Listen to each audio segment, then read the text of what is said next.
In our Teams Manager release of October 2022, you can find the following new features. In addition to Teams, Yammer communities, and SharePoint sites, Teams Manager now supports the provisioning of new content types: communication sites, modern sites without group, and planner. For communication sites and modern sites without group, you will need to grant additional permissions in the expert settings mode under SharePoint Content. For all enabled options, you can also create templates.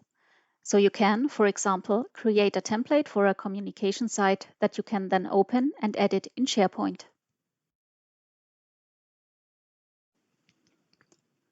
While you can use these new features within Teams Manager, there is a more extensive option. The provisioning and templating for communication sites and modern sites without group are also part of our new PnP Provisioning Package, an add-on product that can be connected to Teams Manager via Webhook. PnP provisioning lets you make major adjustments to SharePoint, such as permission groups, and allows you to use the SharePoint provisioning features to their full extent. Another new feature is SharePoint list synchronization. This enterprise feature allows you to select a SharePoint list in which the Teams overview is synchronized with a SharePoint site. You get a list of all teams, including information such as the title, descriptions, owners, members, metadata, and many more.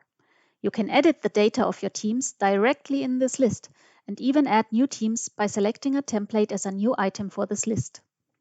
You can activate this feature in the Expert Settings mode under SharePoint Content in the tab Synchronize with SharePoint List.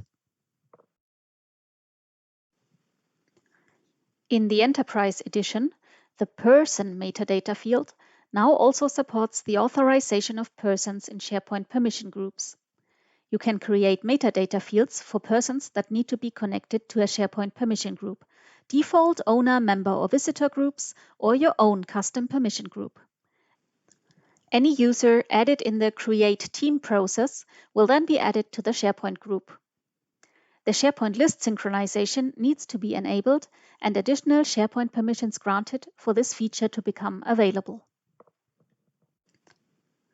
It is now possible to provision documents and folders in private channels. Private channels now work with files and document libraries. If you add a private channel in a template, you can add files and folders to the private channel and they will be provisioned. Also, if you go to the Files tab of a channel and click on Open in SharePoint, you can then go to the site contents and add new lists and document libraries to the private channel right there.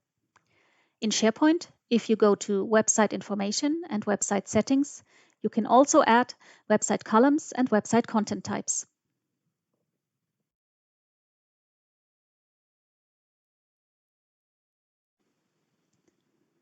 Teams Manager's settings for new team requests allow you to specify if users should be able to create public teams or not. In the Teams Manager settings under Request, you now have an option to enable or disable the creation of public teams completely. If public teams are disabled, this option will be skipped in the request process and all teams will be set to private automatically.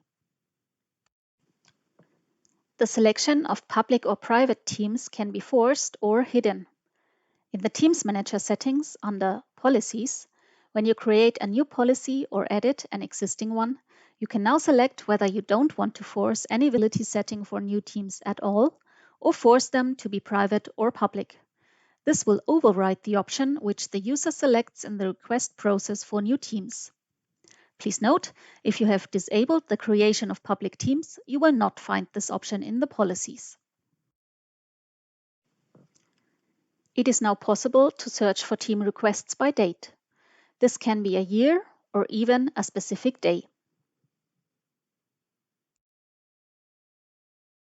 Download Teams Manager directly in the Teams App Store for a free trial, or schedule a quick demo with our experts to see the features in more detail.